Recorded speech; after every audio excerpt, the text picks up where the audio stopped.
स्वयं में व्याकृत है। पहले आपने कहा था, पहले आपने ये कहा वह यह जो था जगत अव्याकृत था, वही व्याकृत हो गया।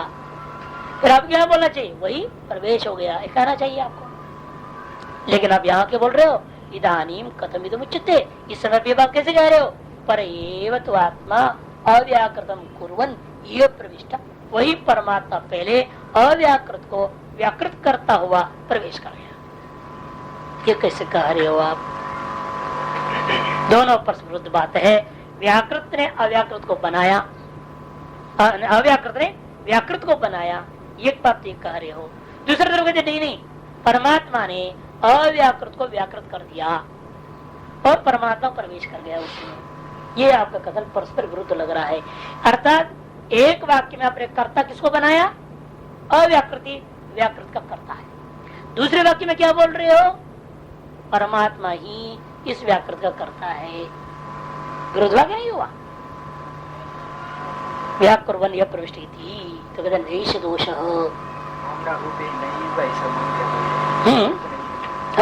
वहाँ अव्याकृत को बोल रहे ना, वहाँ आपने क्या था? इसने शुरू कहा था अज्ञात ब्रह्म था, शुद्ध नहीं, कारण ब्रह्म ही कार्य ब्रह्म हो गया, ये आपने कहा था ना। शुरू जो हुआ था वह कारण ब्रह्म ही कार्य ब्रह्म हो गया। अव्याकृत क्या है? कारण ब्रह्म, वो कार्य ब्रह्म हो गया, ये तो हमने कहा। और यहाँ के क्या बोल रहे हो? अब नहीं, जो यदार्थ सर्वशास्त्र में यस्मिन् अविद्या इत्यादि क्या आपने लिया? शुद्ध नित्य शुद्ध बुद्ध मुक्त स्वभाव परमात्मा सही प्रविष्ट हो गया। गड़बड़ हो गया नहीं? पहले आप कह दिए कि वो अव्याकृत सृष्टा है, किसका? व्याकृत का। और अब यहाँ आप व्याख्या करते हुए सहेश प्रविष्टा की व्याख्या करने के लिए आपने शुरू में क्या कर दिया? शुद्ध ब्रह्म को ले लिया। और वो परमात्मा ने ही इस अव्याकृत को व्याकृत बनाया और व्याकृत में प्रवेश कर गया। विरोध नहीं दिख रहा है, स्पष्ट ही दिख रहा है। उस वाक्य में कर्ता आपने अव्याकृत को बनाया, व्याकृत का कर्ता, और इस वाक्य में व्याकृत का कर्ता परमात्मा आपने बना दिया, तो भिन्न भिन्न कर्ता हो गए। और कार्य वही यहाँ प्रवेश, ये कैसा हो सकता है? इसलिए शंका उसको उचित ही है, अनुचित नहीं है। नैष दोष। तब सिद्धांति कहेगा अरे वो जैसे वहां पर आप देखते हो ना, कहीं कहिए हाथ वहां से आकाश, आकाश से वायु, वायु से ये कर, नहीं लोकान सृजा आई थी, नहीं सारे लोग इकट्ठे सृष्टि कर दिए। कहीं वजह नहीं, तेज हो, पहले तेज, फिर जल, फिर अन्न, तो आकाश वायु को गोल कर और बाद लोगों के बाद में आया। तब आप क्या कहते हो? ऐसे परस्पर विरोध वाक्य श्रुतियों में आप जब देखते हो, आप यही कहोगे नहीं ये सब कुछ है गुणोपसंहार न्याय से आप सबको मिला लीजिए, सर्वत्र ही क्रम बना दीजिए। आकाश से वायु से जागृति, अग्नि से जल, जल से पृथ्वी, पृथ्वी के बाद अपंचीकरण, इसका पंचीकरण, अपंचीकरण के बाद जाए पंचभूत, पंचभूतों के बाद भौतिक सृष्टि हुई, उसके बाद लोक सृष्टि, क्रम बना लेना, अध्यारोप कर लेते ना, उसको समुच्चय कर लेते तत्व समन्वय के आधार पर। उसे यहाँ पर इन दो वाक्यों का परस्पर समन्वय करना, इसमें कोई विरोध नहीं है, क्योंकि वह अव्याकृत भी बिना शुद्ध का कुछ नहीं कर सकता।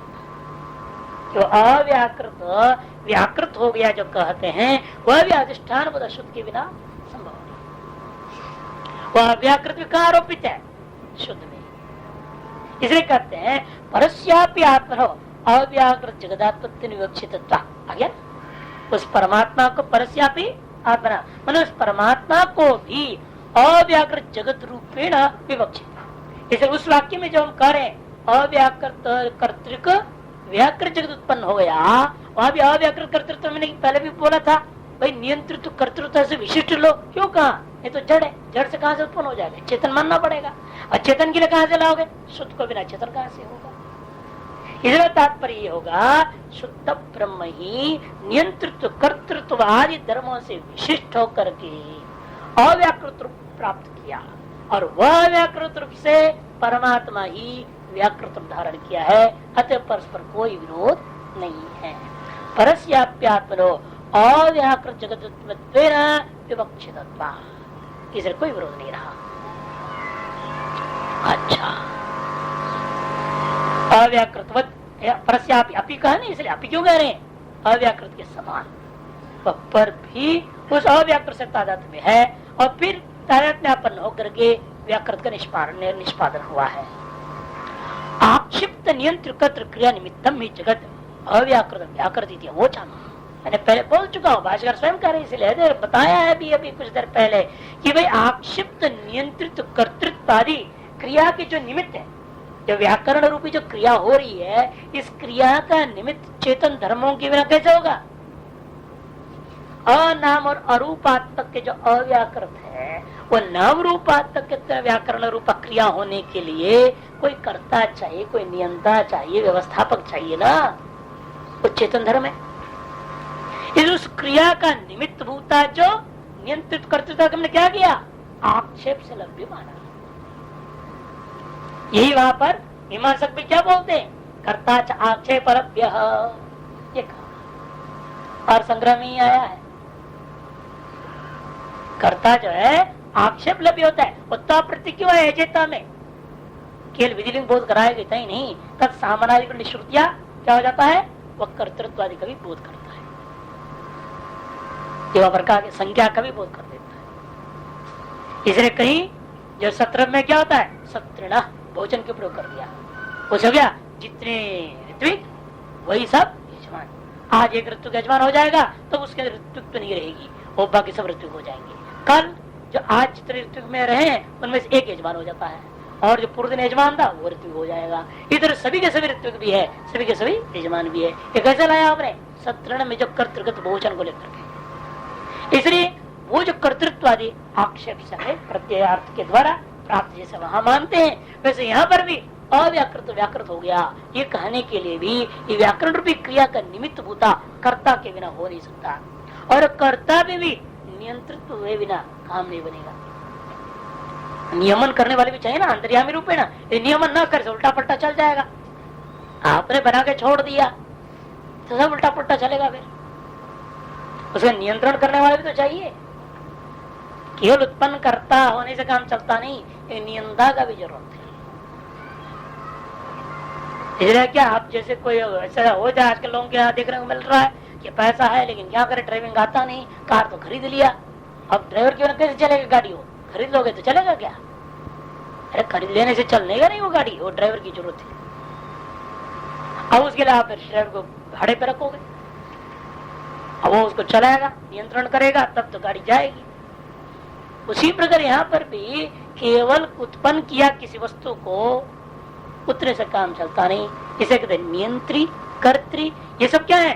क्रिया के निमित्त है, जो कि आक्षेप से लब्ध। वो सारे से विशिष्ट जगत को अव्याकृतम नाम से लेना, और वो व्याक्रियता ऐसा हमने पहले भी समझा दिया है। इदम शब्द सामनाधिकरण्याच्च अव्याकृत शब्दस्य, और दूसरे ने तद इदम, तद इदम ऐसे है ना, इदम शब्द का भी सामानाधिकरण कर दिया है, उससे भी अव्याकृत शब्द के अंदर इसलिए वह या बोलने की क्या जरूरत है?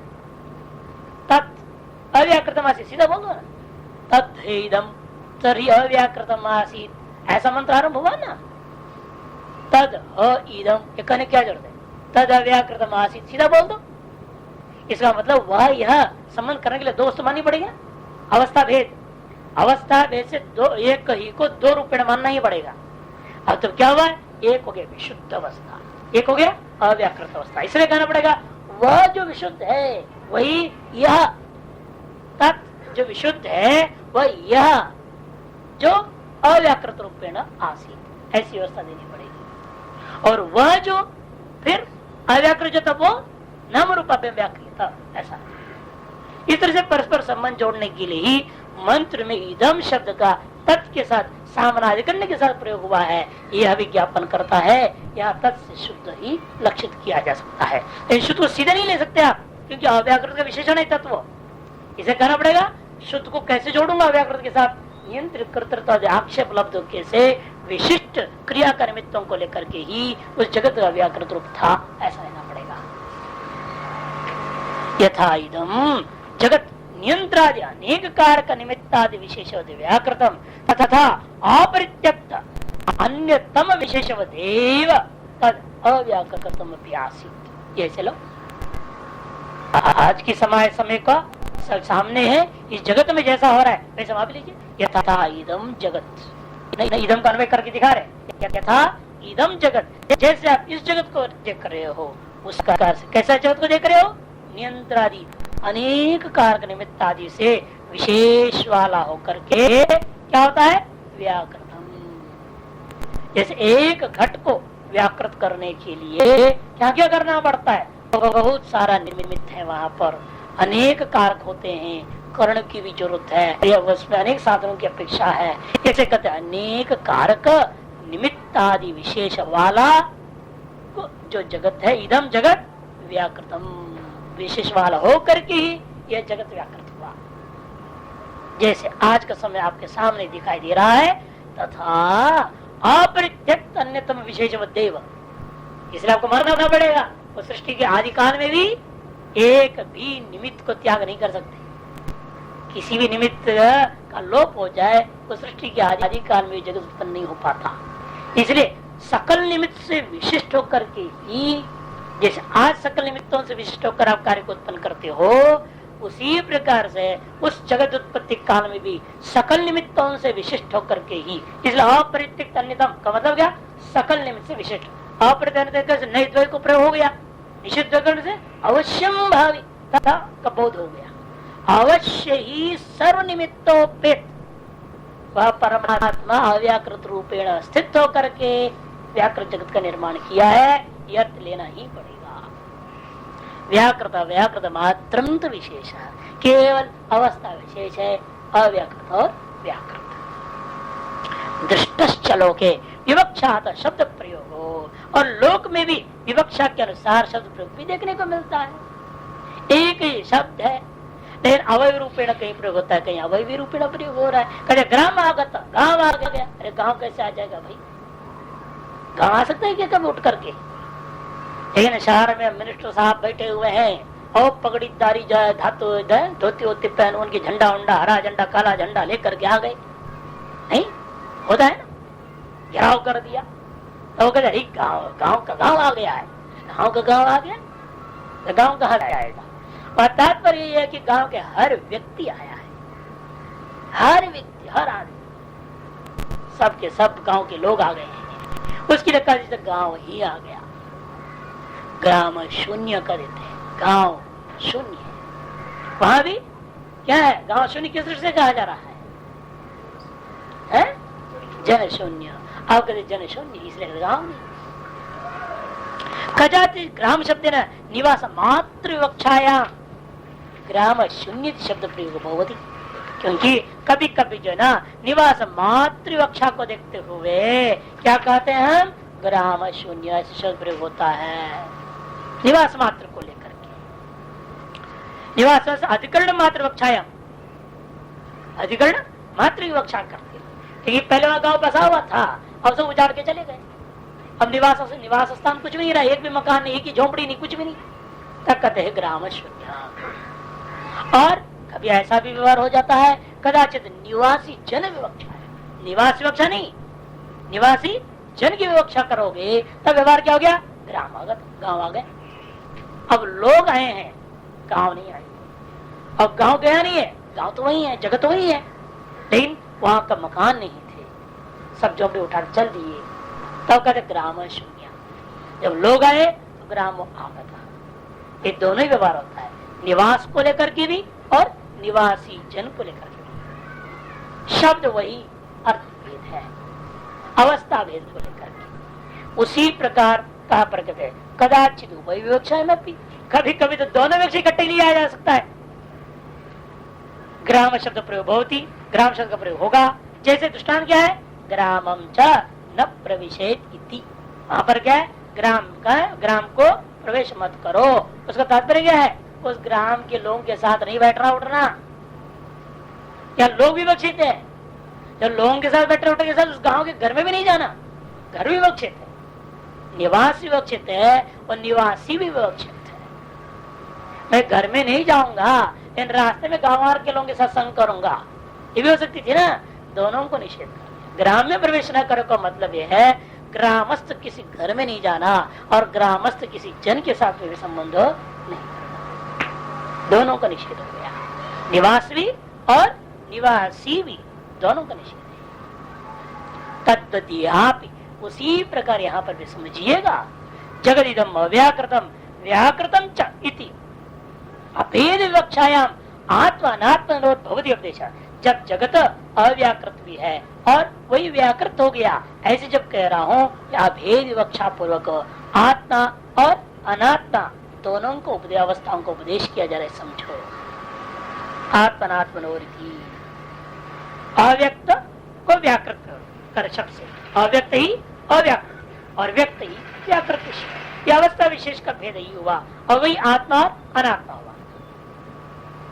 आत्मा से तात्पर्य व्याकृतता, व्यक्त है, दिखाई दे रहा है, अनुभव में आ रहा है, इसलिए आत्मा है, नहीं तो जड़ है, अनात्मा है, अव्याकृत अव्यक्त है। ऐसे भी यह भाष्यकार ने आत्मनात्मनोर भवति उपदेश तथा इदम जगत उत्पत्ति विनाशात्मकमिति केवल जगत उपदेश। ठीक उसी प्रकार यहाँ पर भी जगत उत्पत्ति और विनाशात्मकता को लेकर के केवल जगत का उपदेश भी हो सकता है, जैसे दोनों उपदेश एक साथ लिया था वहां पर, उसे और यहाँ पर भी कर सकते हो। तथा इदम मैंने अस्मिन वाक्य थी, वाक्य इस वाक्य में भी आप क्या करेंगे, केवल जगत शब्द के द्वारा प्राधान्य हाथ व्यवहार भी किया जा सकता है।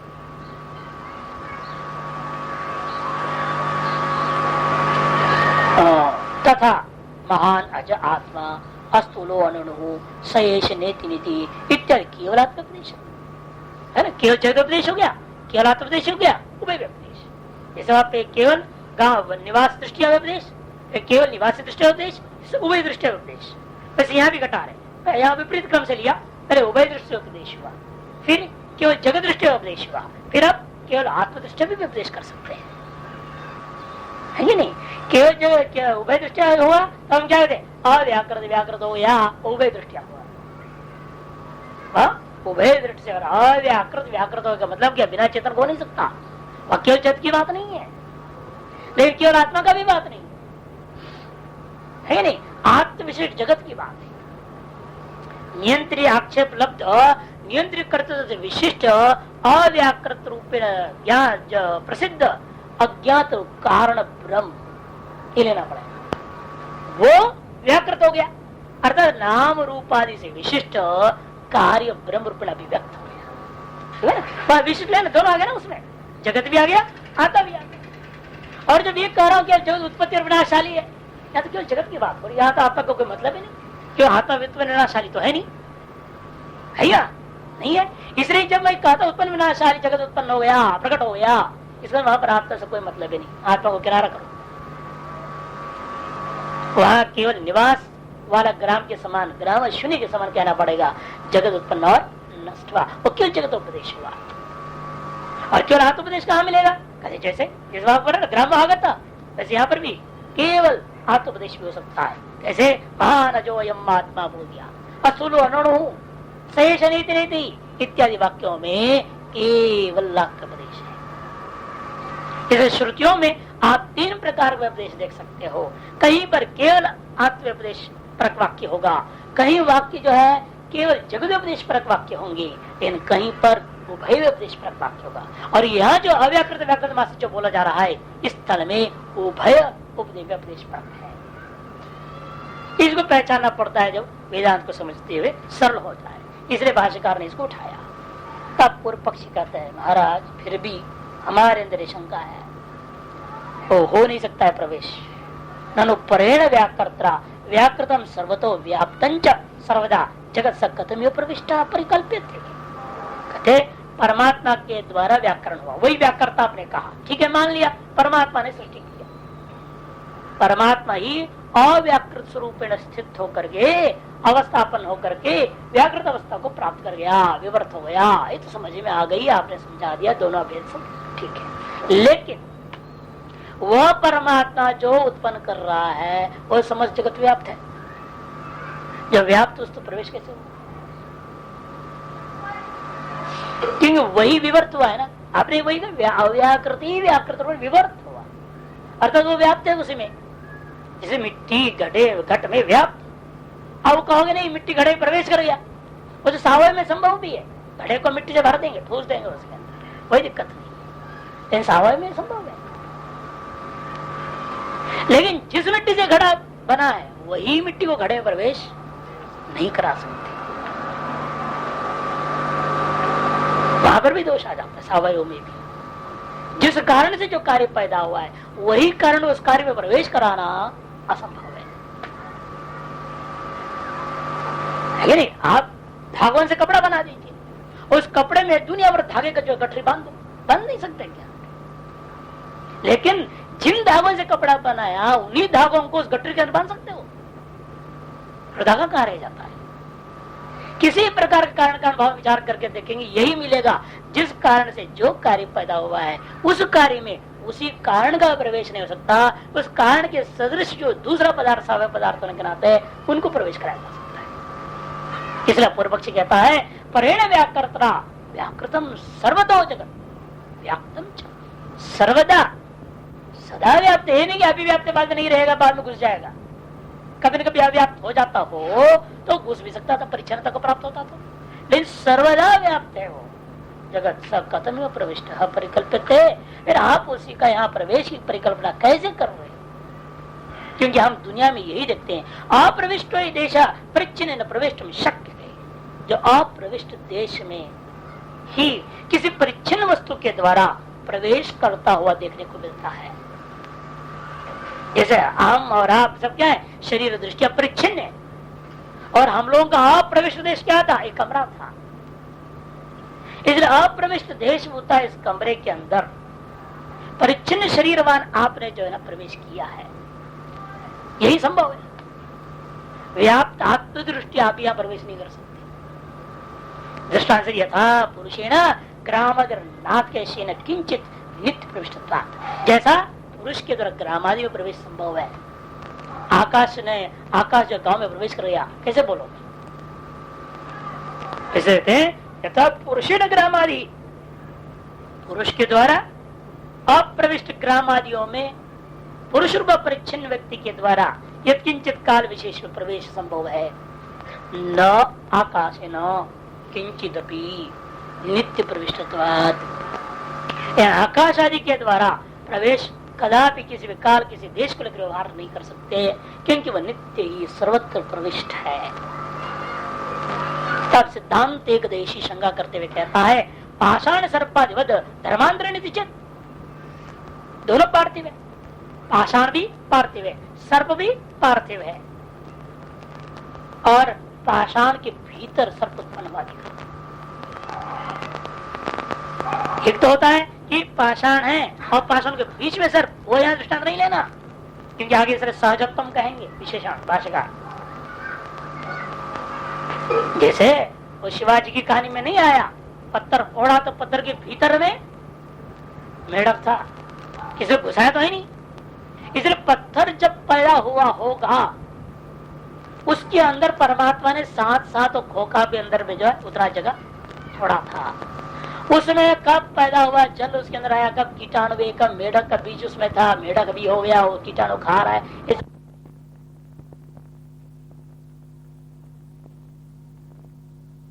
पाषाण भी पार्थिव है, उसके अंदर सर्प भी, वो भी पार्थिव कार्य प्रवेश करेंगे नहीं। वह है यदि चेत अथापि स्यात् न परात्मा स्वेनैव रूपेण प्रवेश किंतरी तस्त एव धर्मांतर उपजायते। तब पूर्व पक्षी जब पर सिद्धांत एक देशी का खंडन करते हुए कहता है महाराज ये भी नहीं हो सकता। क्यों? अथापि स्यात् न परात्मा, ऐसा भी होता यदि मान लिया जाता तो, लेकिन ऐसा नहीं हो सकता। क्यों? वह जो परमात्मा है स्वेन रूपेण प्रवेश, आप यहाँ पर कहना चाहते हो। वहां भी जैसे मिट्टी पत्थर बना और वह मिट्टी सर्प बन के प्रवेश किया, पत्थर बन के प्रवेश नहीं किया, और मिट्टी रूप में भी प्रवेश नहीं किया। और यहाँ पर क्या कर रहे हो? वो परमात्मा व्याकृत रूप में था और अव्याकृत रूप में था, व्याकृत रूप में ना पैदा हो गया। फिर प्रवेश जब हुआ क्या किया? व्याकृत रूप वस्तु अव्याकृत प्रवेश, ऐसा नहीं है, किंतु वो आत्म रूप नहीं प्रवेश कर गया।